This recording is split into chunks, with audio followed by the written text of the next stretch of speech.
Safety Committee meeting to order, May 6th, 2025 at 1:30. And first is the Pledge of Allegiance. I pledge allegiance to the flag of the United States of America and to the republic for which it stands, one nation, under God, indivisible, with liberty and justice for all. Thank you. Is there any public comment? Did you get anyone? Okay, no public comment. Okay. Number 4, approval of the April 8th, 2025 Public Safety Committee minutes. Motion by Yee, second by Nick. Any changes or comments? All in favor? Aye. Opposed? Okay, motion passed. We're going to move to 6A if it's okay with everyone. Educational presentations and committee discussion. 6A, Sheriff's Office presentation of Life-Saving Award. And Chief Deputy Milhausen will do the presentation for us.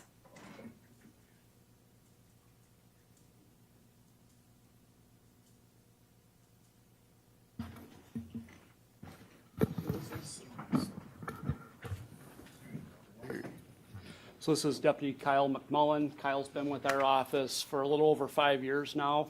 He's one of our canine handlers, and he's definitely not someone who's new to doing outstanding things for the community.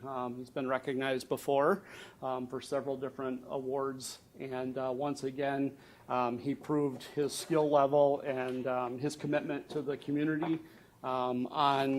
This award's been kind of pending for a little bit, so we're a little delinquent in getting this out. But on December 13th, 2024, at approximately 6:18 p.m., Deputy Kyle McMullen was dispatched to the Lounge Bar in the village of Rib Mountain for a report of a medical emergency. Arriving just before paramedics, Deputy McMullen entered the Lounge Bar and located a civilian performing CPR on an unresponsive male behind the bar. It was later learned that this male was an employee of the Lounge Bar who had experienced a cardiac event. Through the use of CPR, the civilian was able to resuscitate the victim, who briefly regained consciousness, began to resist life-saving efforts, and then became unresponsive. Deputy McMullen and the civilian continued life-saving efforts, with Deputy McMullen providing rescue breaths until paramedics were able to begin their life-saving measures. As a result of the actions of the civilian and Deputy McMullen, the cardiac victim regained consciousness, was treated at a local hospital, and recovered from the medical event. For his life-saving efforts, Deputy McMullen is hereby awarded the Marathon County Sheriff's Office Life-Saving Award.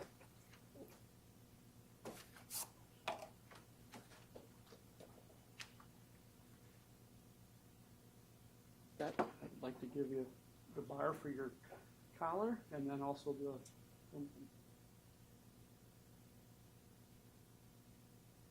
Thank you very much.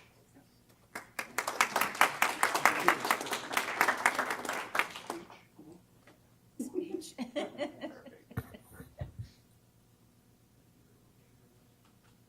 Congratulations. Okay, we'll go to 5A, discussion and possible action by Public Safety Committee. 5B, discussion and possible action to forward to the county board. Number 1, consideration of resolution to the state of Wisconsin relative to state support of the circuit court funding. Lance.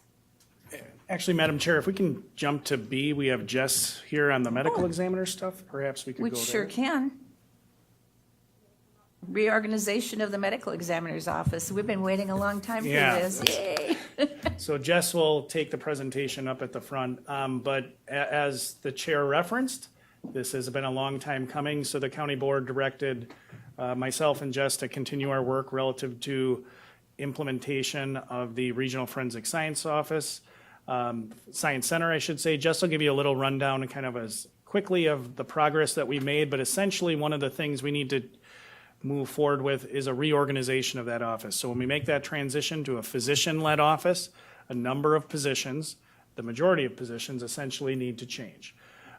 So some of those you've already made changes to. In this year's budget, you approved the creation of a chief medical examiner position, a forensic pathologist position, but as Jess will go through, a number of other positions will be changing with that transition that I alluded to. So it's exciting times for Marathon County, and Jess will take it away with the presentation. Thank you. I don't know if that mic is on.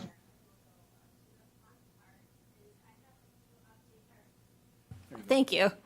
I have a few updated construction photos to share with everyone so you could see the progress of the facility. It is looking beautiful. That is what it was supposed to look like. Just a very few quick updates that we have successfully recruited both forensic pathologists, and they both passed all of their pre-employment testing and are official. I could not be more thrilled with the two that we have. They both are incredible, nice, extremely smart, dedicated, excited to help build this project and facility with us. So we are so fortunate to have them. Our chief medical examiner is actually starting at the end of this month. So we are working as fast as we can to get everything ready for when she starts. And our second forensic pathologist will be starting July 28th. The other position that we need to hire is an autopsy supervisor, which I'll get into a little bit more detail a little later. But we are actively recruiting for that position. We have a lot of really good candidates. So we will be doing interviews the Monday following county board meeting as long as everything is approved. Just another brief construction update. Everything is on schedule. We're on budget. The building is beautiful. It's expected to be done sometime in June, and we're expected to move into the new facility in July. So here's just some site photos. I couldn't get updated exterior photos. It was a very active construction site when I was there. They were actually pouring the sidewalks and the curb and gutter, but that's what the exterior looks like.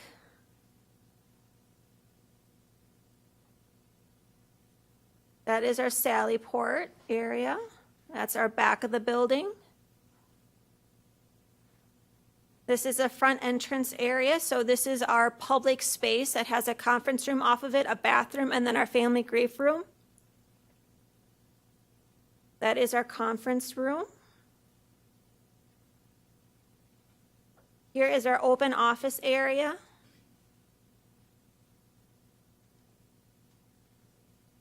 Here is our Sally Port.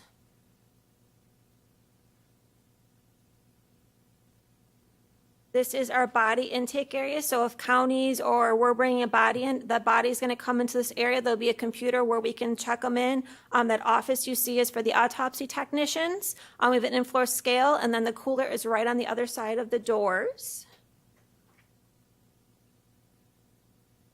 This is our observation area. This is an area that law enforcement and different students can go and observe the autopsy. One area just looks into our main autopsy area that you'll see, and the other one looks into our isolation autopsy suite. That'll be our primary teaching studio. And then the TVs you see will have cameras above the autopsy table with a programmable button where the pathologist can push the distance and what camera to show the students to see what they're seeing. This is the main autopsy suite. We have two ergonomic tables and one wall mount table. And this is our isolation and teaching autopsy suite. And then as you can see where the windows are looking down into the area. And this is our tissue donation suite. All right, so that's just some of the pictures, but pretty much what we are working on right now is having all of the new operations, all of our current positions need to change.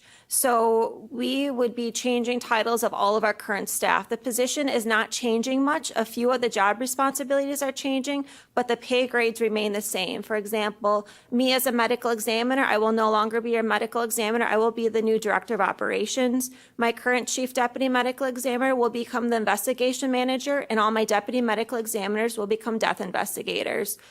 That would allow us to have our chief forensic pathologist as a chief medical examiner, and then the second pathologist will be the deputy chief medical examiner. The only other position that we are asking for is an autopsy supervisor position. So this position is the lead autopsy technician that is going to be assisting the doctors with actually all of the autopsies themselves. They are also responsible to make sure everything in the morgue area is taken care of, such as everything is cleaned, all decedents are checked in and released properly, and all the paperwork is completed properly. All the supplies are fully stocked, and let us know when we need to order more supplies. So from the positions we currently have, the only two that we're requesting that we need is a secondary forensic pathologist and also that autopsy supervisor position. In the budget amendment, we do have some funding set aside for additional staff members if we do need them. Those are casual staff members. If we are not as operational as we hope to be, at that point, we will not need those positions. Those positions will only come in as operations ramp up. Our plan is to have a slow transition of starting to do our own internal county cases and a very few select corner medical examiner counties, and then slowly build upon that caseload as we're learning and training and figuring out our operations. So the budget amendment we are asking for is we had to move some funding around in the budget to cover the costs and a few operational pieces, but all of the funding is covered by revenue generated from the autopsy services that we'll be offering. There you go. Thank you. That was a lot of information at once. Perfect, thank you. So everything is included in that reorganization resolution on page 4 of beginning on page 4 of your packet. It references, as Jess said, not only the new positions, but also essentially an increase in revenue and a corresponding increase in expense. But we are happy to take any questions relative to all that information you've taken in. Anyone have any questions? Nick? So in terms of the division of labor and the reporting structure, my question is there a benefit in having the chief medical examiner reporting directly to the county supervisor instead of the director of operations? Yeah, I'm their boss. They're also technically under the statute, the chief medical examiner needs to be the head of the office. Jess, kind of as it's going to work, as I envision this seeing, I'm going to have a direct relationship, continue to have a direct relationship with Jess because she is primarily going to be held account to budget. And that's going to be important because we're going to run this facility largely as an enterprise fund. That is, it's got as Jess alluded to, we have increased revenue, but we're really trying to do this in a mechanism, in a way that doesn't increase the burden on the tax levy. So I'll have that direct tie with Jess, but at the same time, in terms of the chief medical examiner, who will be that pathologist that Jess was alluding to, that person is going to report directly to me based on state statute that they're the head of the office and I oversee all the department heads under chapter 59.18. I hope that answers your question. And just to give you a little background information, when this project is not new, as all of you are well aware, I've been working on it for the last 11, 12 years, and we did a lot of extensive studying into different medical examiner systems and what is successful and what is not successful. The most successful offices do have the director of operation position where they oversee all of the operations of the office, and that allows your forensic pathologists to be doctors and oversee all death investigation aspects of the office. So we would have kind of that joint partnership in the administration of the office. So that's why both positions report to Administrator Leonard. Yeah, I think as Jess alluded to, that allowing the forensic pathologist to really do their work on the medical side, but at the same time, ensuring that they understand the fiscal implications of some of the determinations and policies we put in place from a medical perspective, I think is going to be one of the areas we'll spend a lot of time on. Any more questions?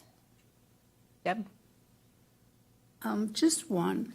I've been really talking this up to people that might be interested. And I have a gal now that is interested in the autopsy supervisor, and she keeps saying, but how much will I make? Because she doesn't really want to pursue it if she's going to take a huge cut in pay at her current job. So is there some place they can find that information? It is currently posted on our website, and the salary range is listed. So we are actively recruiting until, I believe, the 12th. Okay, thank you. And all of the salary ranges for all of our positions are posted very prominently on our website. If you go to the Marathon County website and find the employee page. Our policies, including our pay plan, are listed there. Any more questions? Nick? And just for the general public's knowledge, when is the construction completion timeline? So when will this be live and ready to go? So construction ends sometime in June. We need to get occupancy, which are not quite sure exactly when that would take, and we'll slowly start moving into the facility sometime in July. Like I said, we do not know the exact dates as of right now, but everything is on time and schedule. With our forensic pathologist, our chief medical examiner, starting at the end of this month, we will start to do our own internal autopsies at that point instead of going to Madison. For most cases, there'll still be a select few that we are not able to do in-house right now, and so we're at our actual location. So this summer is a very fair thing to say that sometime in July, we will be at the new facility. You're welcome. Are you going to be doing autopsies already in the new facility, or did I read you're going to be doing them someplace else to transition? Yep, so we do have a lease agreement with Marshall Medical Center Weston that we would like to execute to be able to do autopsies in their autopsy suite. And as I mentioned, there are a few cases that we will not be bringing into the hospital just for health safety standards in that interim, but most cases can be done at that suite. Yi? A comment, first comment is, I'm hoping that when the new chief medical officer is in place, that we would love to meet her or him. Yeah, that'll be great as well. And then I will make a motion to approve the reorganization of the medical examiner's office. We have a motion. Do we have a second? Nick? I am so happy that we're voting on this today. Any more comments or questions? All in favor? Aye. Opposed? Passed. Thank you. That's awesome. Thank you so much. Okay, now you got me confused. Where am I going now? B1? 6B1 or 5B? 5B1? Okay, take it away, Lance. Thank you, Madam Chair. So this is back before you. At your last meeting, you had discussion relative to the draft resolution to forward to the state, should you wish to do so, relative to advocating for circuit court funding through the state budget process. You directed me, based on your comments, to make some changes to that resolution. I did so. They are included in the resolution on page 3 in your packet. Thank you to David for getting those posted. I had a little bit of a freak out moment before the meeting. I was wondering if that was the old resolution, but David was Johnny on the spot and had the right one in there. So there's some specific language relative to funding across the state in terms of what those funding increases have been historically.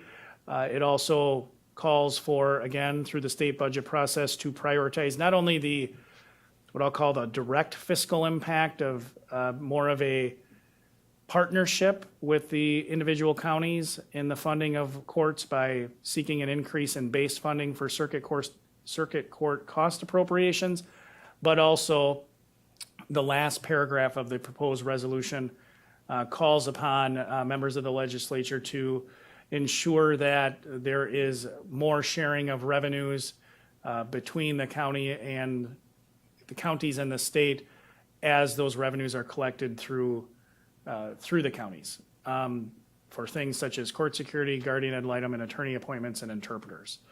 So I hope those proposed modifications were in keeping with your direction, but this is before you. Again, should you wish to weigh in on the state budget process, it would be a mechanism to do that. Okay, any questions from the committee? Then we need a motion. Motion made by Deb. We need a second by Yi. Thank you. All in favor? Aye. Aye. Opposed? Motion passed.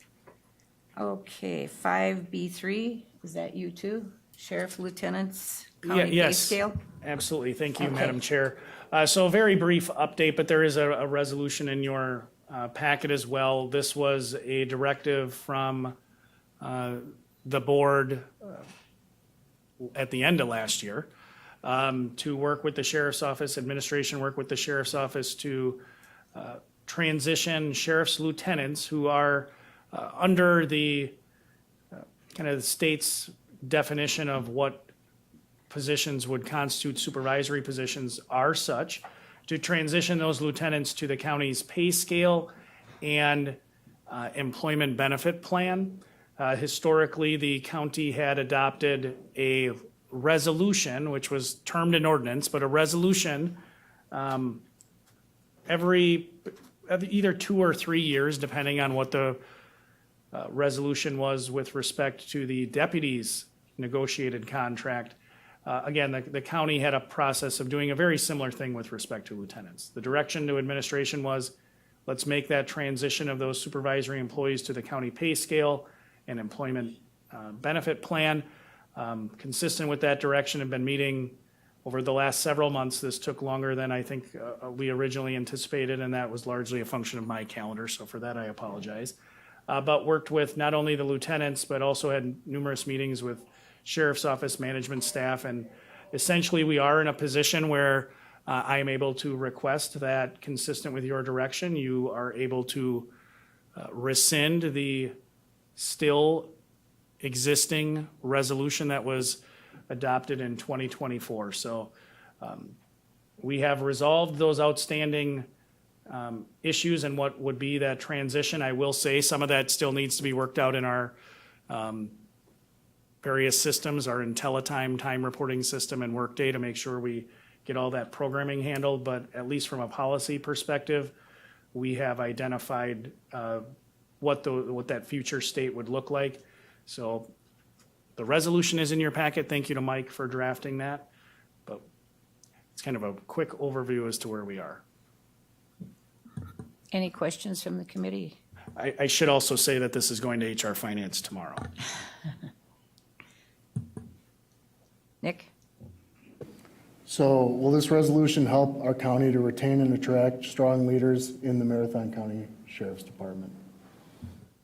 That was actually one of the guiding points of our discussion, was that anything that we brought forward in terms of policy changes on an administrative level would not have a negative impact on advancement within the sheriff's office, because what we're talking about is lieutenants specifically. So we have deputies and detectives who would transition to lieutenant, seek through a promotional process, but also then lieutenants who would then hopefully qualified lieutenants would want to seek promotion through to the captain rank as well. So that was a consideration throughout the discussion.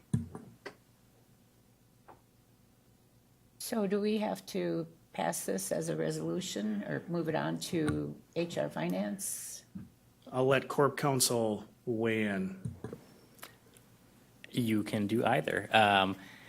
If you pass it as a resolution, it will go to the county board. If you forward it to HR Finance and HR Finance sends it to the county board, then it will go to the county board. So either action is fine. I think having this committee pass it would be appropriate. So I don't think you have to forward it to HR Finance necessarily. Okay, all right. Any more questions from anyone? So we need a motion for the resolution. Motion by Nick, second by Yi. All in favor? Aye. Opposed? Motion passes. Okay, let's see where I'm at here now. 6B, review of emergency response data. Captain Berdahl?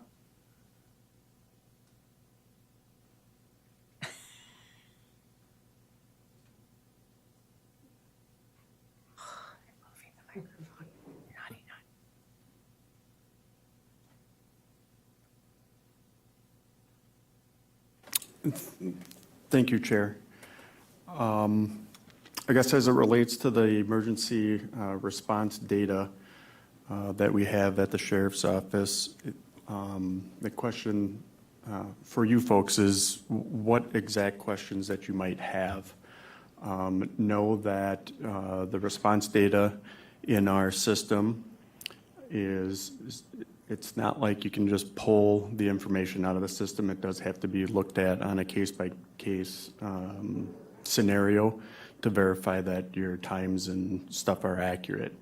As I look through what was prepared and provided to me by Supervisor Kurth, everything appears to be pretty accurate and within the limits that our agency has set forth, with the 4 minutes to acknowledge pages and then the 8 minutes for response time when the ambulance or other emergency services are dispatched.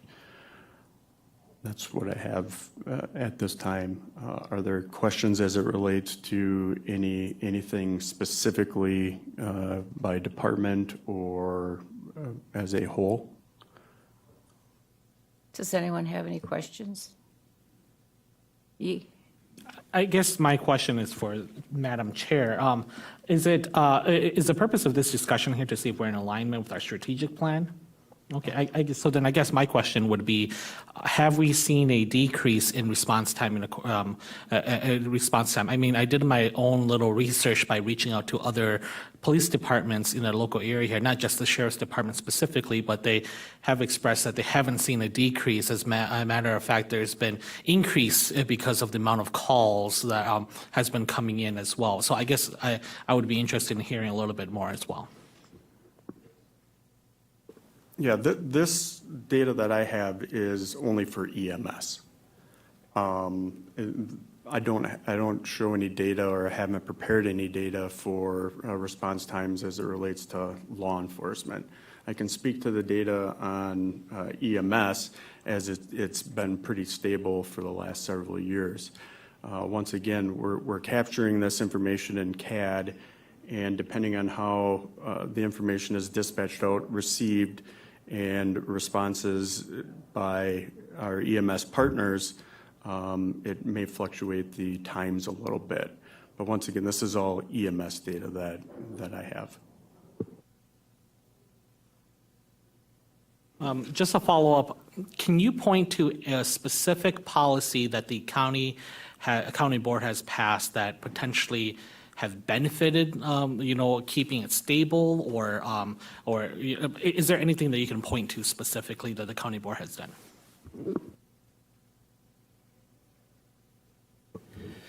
Thank you for the question. I can answer this in regards to, it was nothing passed by county board.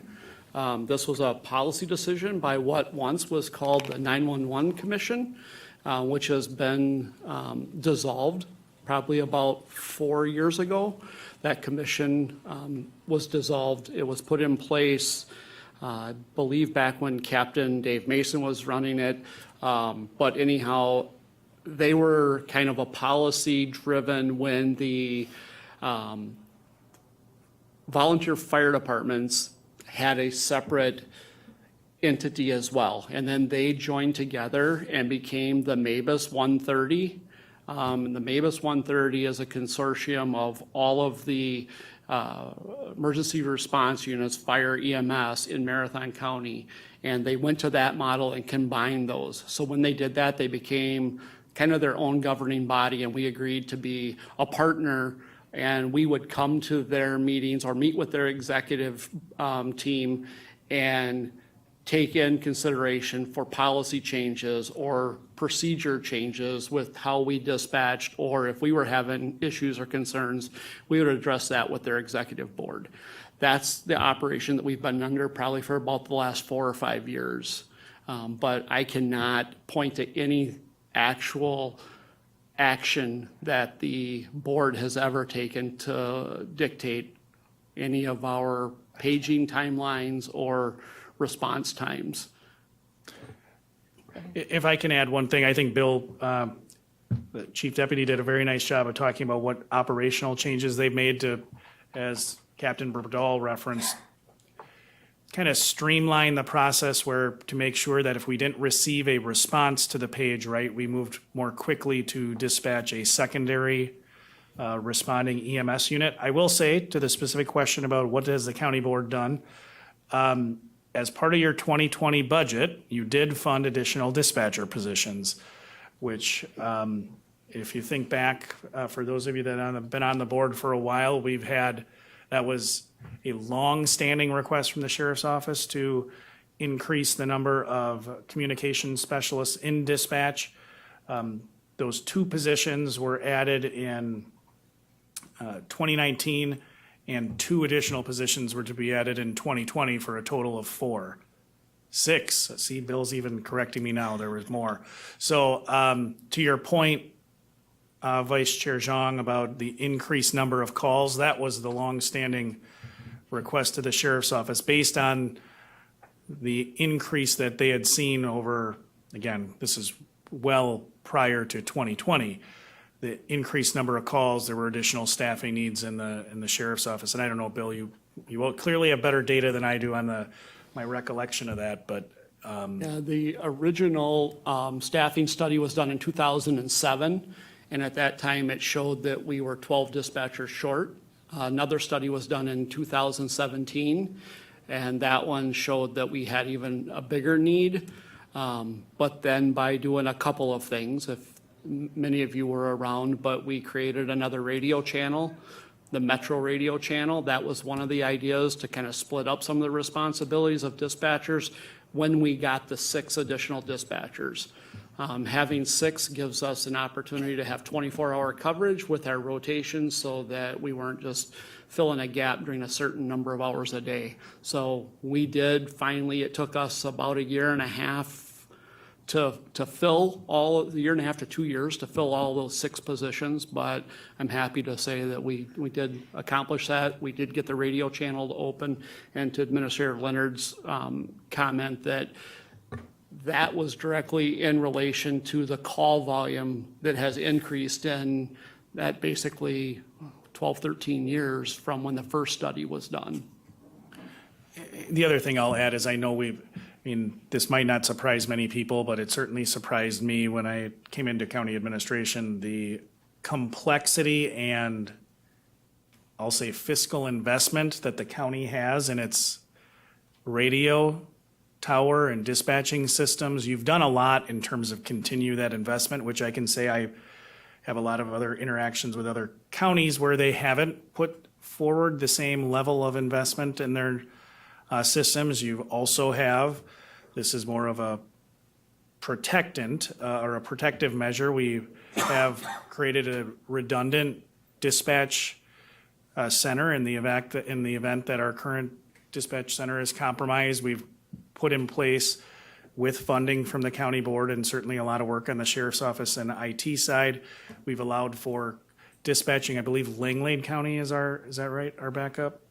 So we have our own physical backup site that came out of 2019 into 2020. COVID really pushed that because we didn't have anywhere to isolate, and it really hit home. And through ARPA funding that was available, we were able to push that over the finish line.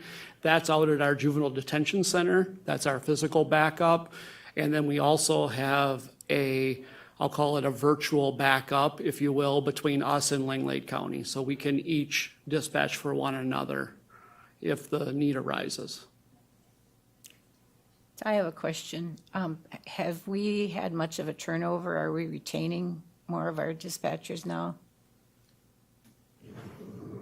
We're pretty stable. We're usually right between 3 and 4 short, depending on our needs, really, in the communication center. Unfortunately, what we have is we get people that apply and can't make it through the training for various reasons. Some being the multitasking is a huge overload on some people, and that's where we probably lose about half to 3/4 of our new hires. That's amazing. I had the privilege of sitting in there and at a shift change, so I got to observe 2 different dispatchers. This was quite a few years ago. You probably are all on patrol yet.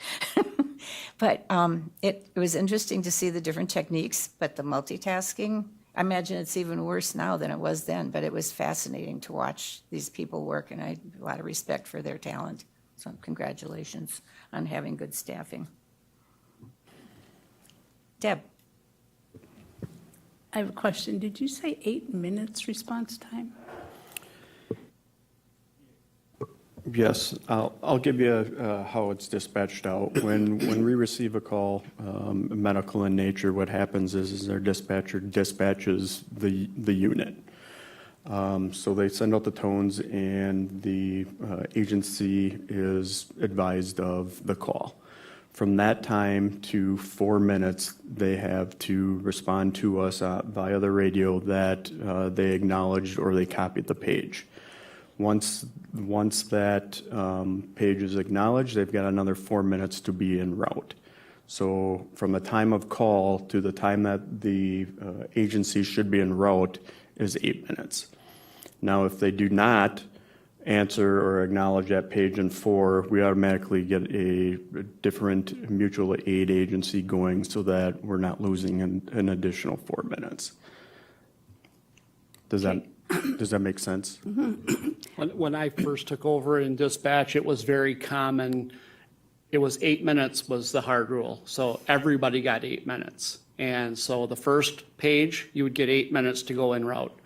And we would then page mutual aid. If you didn't, that place gets, that service gets 8 minutes. So now we're 16 plus minutes from the time of the call. And that was happening on a rather regular basis. So we needed to do something to get that down, because no matter what we do, we all understand we're in a rural environment, and it is what it is. People live in these areas. It's volunteer fire. As you can see by the data, if you live in the metropolitan area, your times are substantially less to get services to your door. But that's why the decision was made, is because more often than not, back in 2017 when I took over, more often than not, our first initial page was not, they weren't able to respond.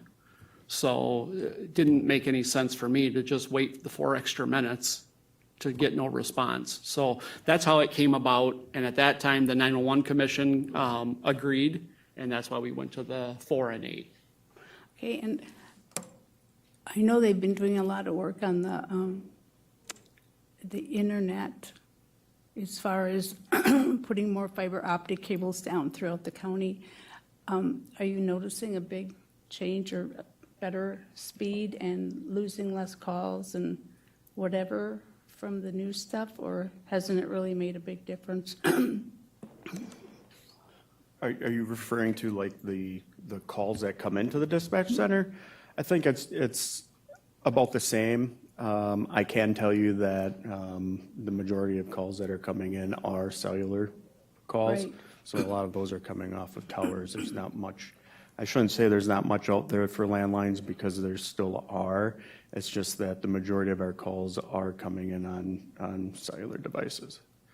And what would it take to go and observe the call center? You just ask me, and you're more than willing, or we're more than willing and more than welcome to have you come in. Okay, thank you. For sure. Thank you very much. Can you just talk a little bit about text to 911 that's coming down the pipe? Yes, we currently are completing what was called the Next Generation 911, or EZNet project is what some of us refer to it as. In that EZNet project is what is happening is we are basically on the same IP network as other agencies within the state. So our neighboring counties who are live right now are Portage County, Shawano County, Clark is also on it. And with that EZNet project is we're able to take the automatic numbering information, which is your cell phone number or your automatic location information on your devices or landlines. And when somebody calls in a 911, that information is embedded on the phone call. So when that hits our center, we're able, and let's say we're on the county line and we need to forward that call to Clark County, All that embedded information is also transferring over to Clark County, so they don't have to go through and ask the same questions that were already asked by our center, confirming addresses, locations, and stuff like that. With that comes text to 911. Right now, I'm currently testing with multiple cellular carriers for compliance in the ability for our communication center to accept text to 911. Yesterday, AT&T did the test, and we were able to receive and transmit their text. So now I'm just waiting on the other major companies to schedule testing with me, and at that point, we'll be live in Marathon County for text to 911. Go ahead, you. Thank you, Madam Chair. So right now, the strategic plan states that by the end of December 31st, 2024, we will see a decrease in emergency response time. And what I'm kind of hearing is that it's kind of stable. Is there any recommendations from the Sheriff's Department on what we could be doing in addition to support your efforts in decreasing that response time?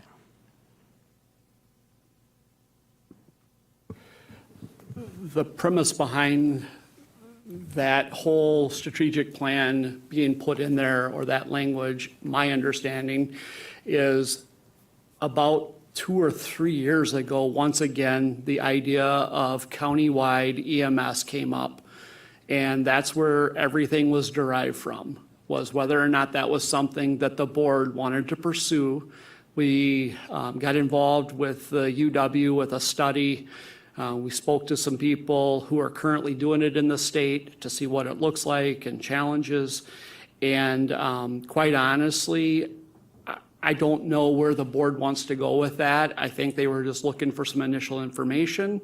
And we then, there were initially some towns involved in some talks about what that might look like. And I know that it's a very decisive topic. I know that some jurisdictions want the local control.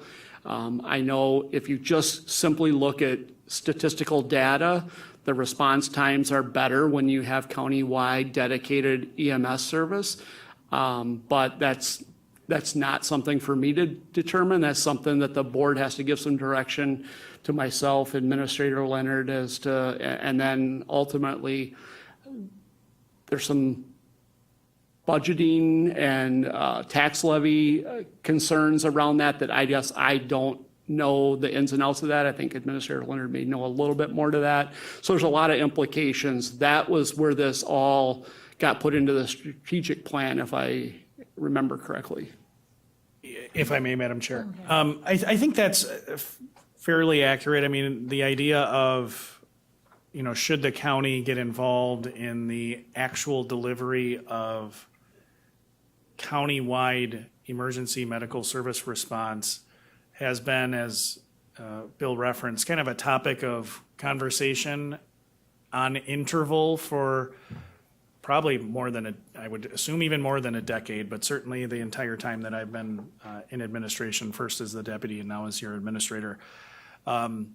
So that is kind of the background behind, I think, why the county board identified emergency service response times as something to keep an eye on. And I think, as Bill referenced early on, there was some low-hanging fruit that we could identify with our municipal partners, the 911 Commission. Hey, we could make some operational changes to improve those things, decreasing that time from 8 minutes to 4.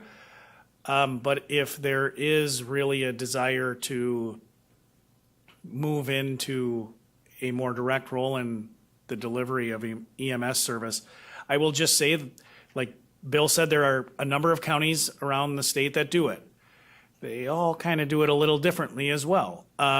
There's not, at least in my experience, the counties that I've looked at, and I haven't done an exhaustive search, but there are different ways to deliver that. You can go on one spectrum where the county simply takes over essentially the contracting responsibility for the towns, the municipalities, and contracts with the EMS provider that could most promptly serve that area. If that was your goal, that is one thing you can do. And then on the far other end of the spectrum, you can have your own EMS service with your own ambulances that you staff.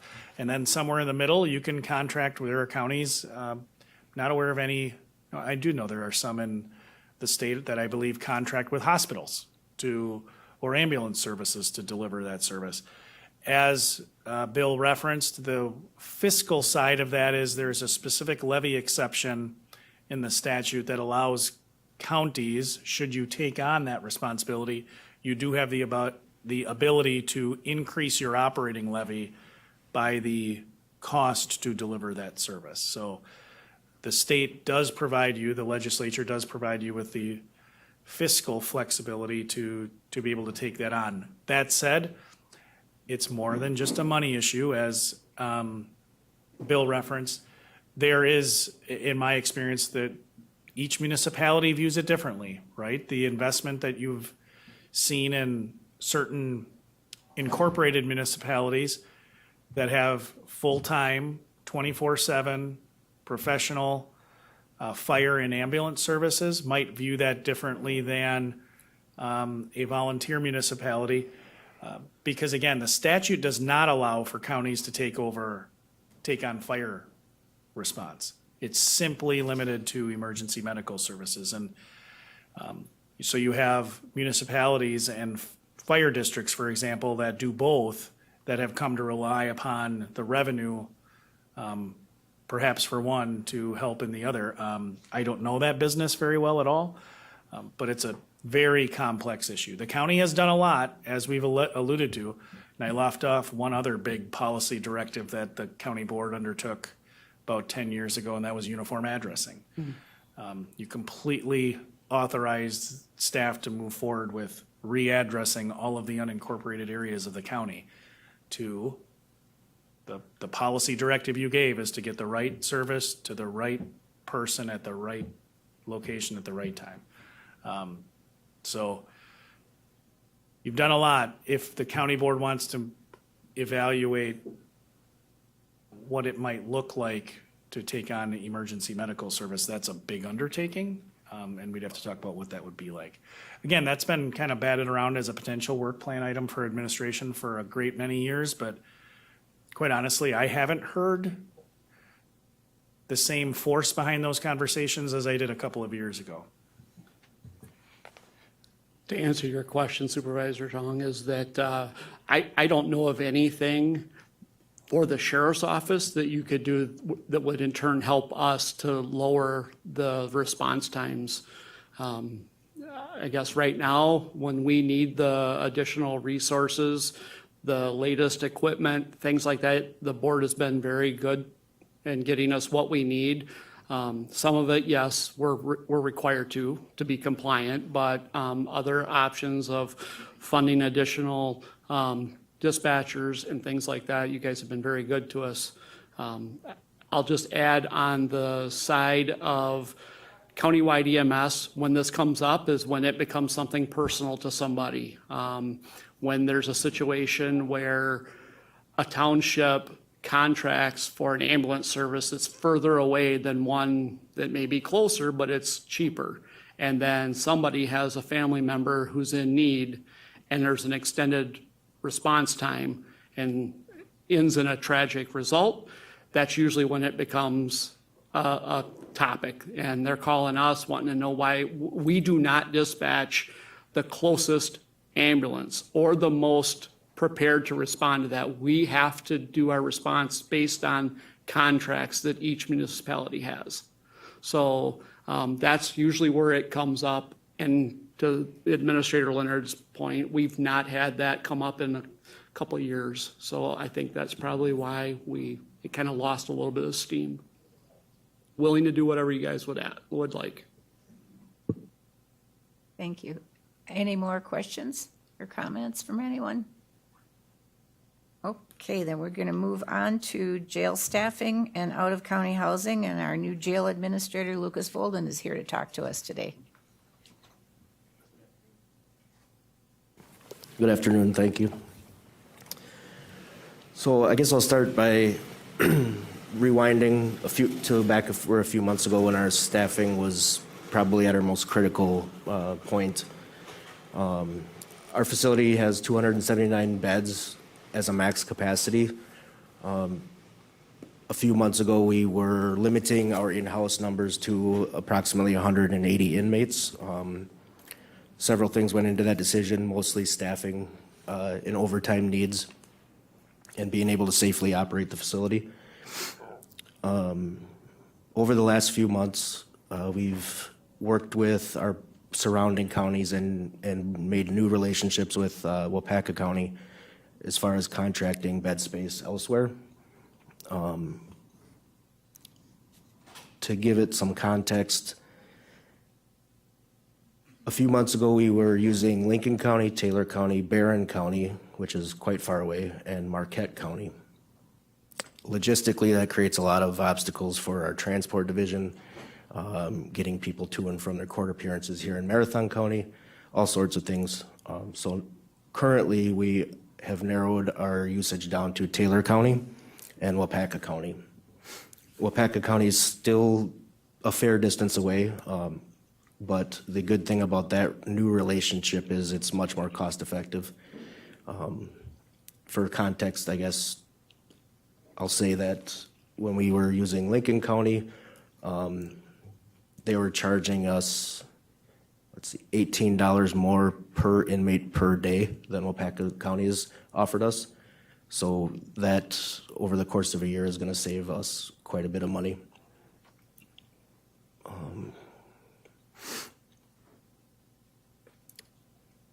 Currently, I said a few months ago, we were limiting our population to 180 inmates in-house.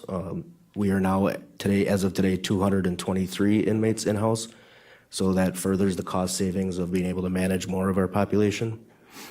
The 223 is actually exactly where we want to be at, according to the state's Office of Detention Facilities. That puts us right at our 80% capacity, which is what the guidelines are. Beyond that, for other financial good news is that our juvenile secure detention facility is reporting near $96,000 in revenue for the month of April. So we hope to continue to make new relationships there with other counties and continue making that a feasible operation for our county. I think that's all I got, unless anybody has questions. Go ahead. Thank you, Madam Chair. Can you, I heard you said the in-house, but how many inmates do we have total? Total, we're just around 300, but that includes electronic monitoring inmates who are serving their sentences from home within the community, both in Taylor, Waupaca, and then our own jail as well. Follow-up, Madam Chair? Have we seen a decrease in the last couple years? Has it been pretty stable? Has it increased? In our total number? Correct.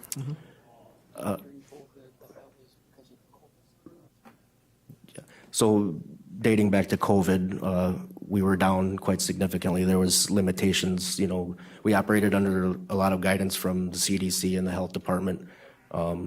Different arrest decisions were made and courts would act on different cases differently in that time. Now we're starting to see an increase, and every year right around this time, with the weather getting nicer and the festivities happening in the community, we see an even bigger uptake. One more follow-up, Madam Chair. In the past, during discussions with the previous jail administrator, there was discussions that one of the reasons why the jail population was high was due to technology, et cetera. And I know that we have improved a lot of the courts' technology, but I still see a pretty steady or still pretty high population. I mean, it's not as high as it was before. I think before it was like 400 or something like that for a while. Is there any other recommendation that you would have that the county board could be doing to support to lower that population as well?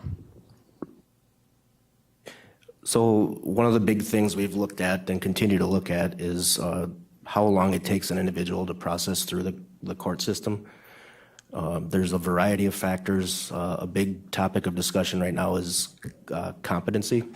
Individuals who have attorneys who raise the issue of competency and then that delays their case from moving forward, requires their cases to be suspended in some cases so that they can receive treatment. Another aspect of that is that the public defender's office, from my understanding, is quite strained. Their resources are very strained, and it takes quite a bit of time to appoint counsel to certain defendants. Thank you. Go ahead. I just pulled up out of the budget, Vice Chair Zhang, from your question, just to give some context, and Lucas is absolutely right. You look back historically, we had pre-pandemic, we were higher than we are. I think the Sheriff's Office continues to do a good job, but I'll make a little plug for, I'll be close to the language I use in the budget. The jail population is not an issue of money. Decisions on whether or not people are in the held or are not is not a function of the county budget.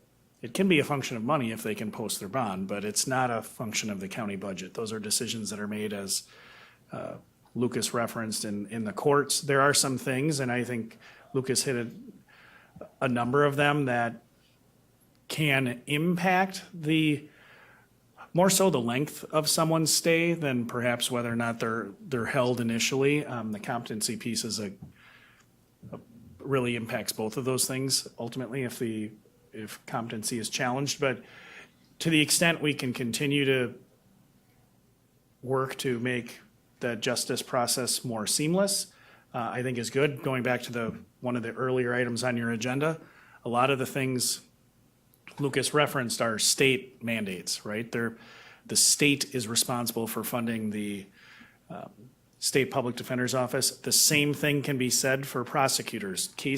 Defendants are better served by more prosecutors. It might sound counterintuitive, but when you have more time to do your job as a prosecutor, you do it better. That means you make decisions that, quite honestly, in a lot of circumstances, benefit individual defendants. Cases move quicker through the justice system.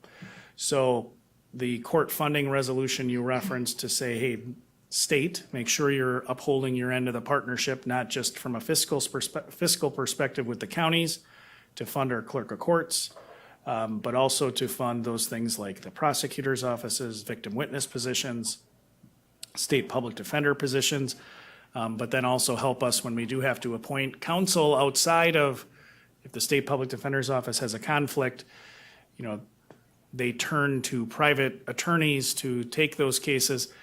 That's one other area where we just don't have enough private attorneys who are willing to take those appointments.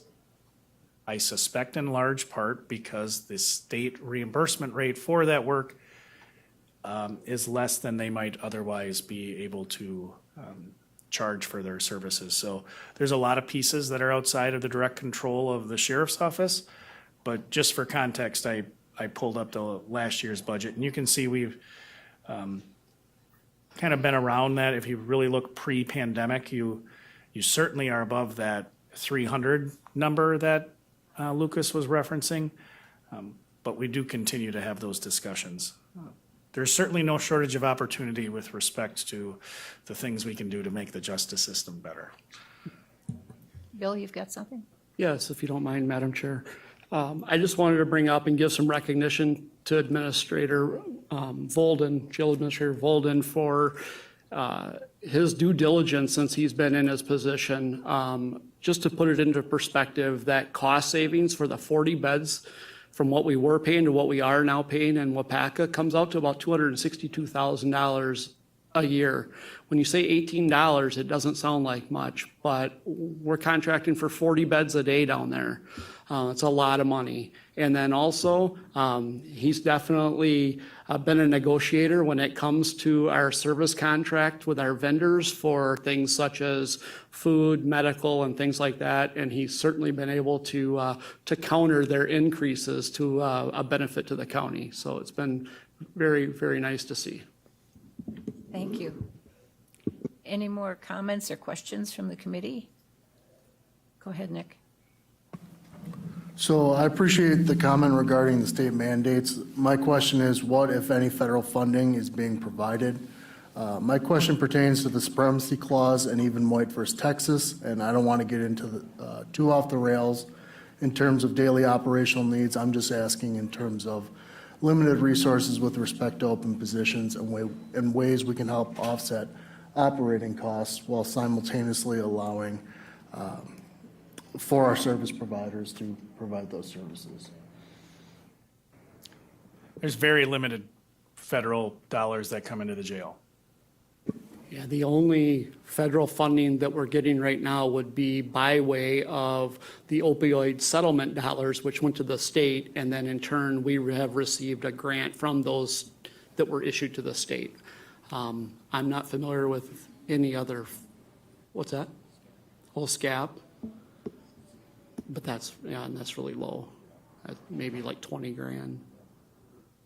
Yeah, we don't, the biggest one, we get about the opioid settlement dollars. I want to say that one was right around 400,000. We brought that before the committee a while back. So it's a second round of us receiving that.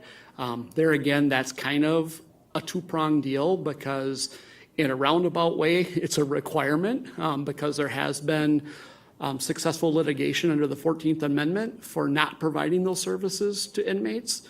So if that money dries up, we're probably going to have to find a way to fund that program for the substance use for the opioid in the jail going forward for medically assisted treatment.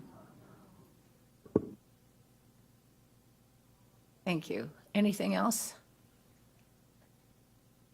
Do you have any more comments? No? Okay, thanks a lot from the Sheriff's Department for all the information today. Appreciate it. Okay, moving on. Next meeting, time, date, announcements.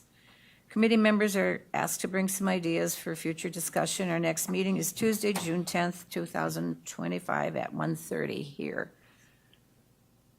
Any suggestions for the agenda? Get a hold of Lance or myself.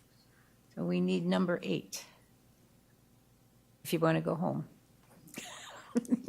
Supervisor Zhang, who's second? Deb, okay. All in favor of adjournment, say aye. Aye. And we are adjourned. Thank you.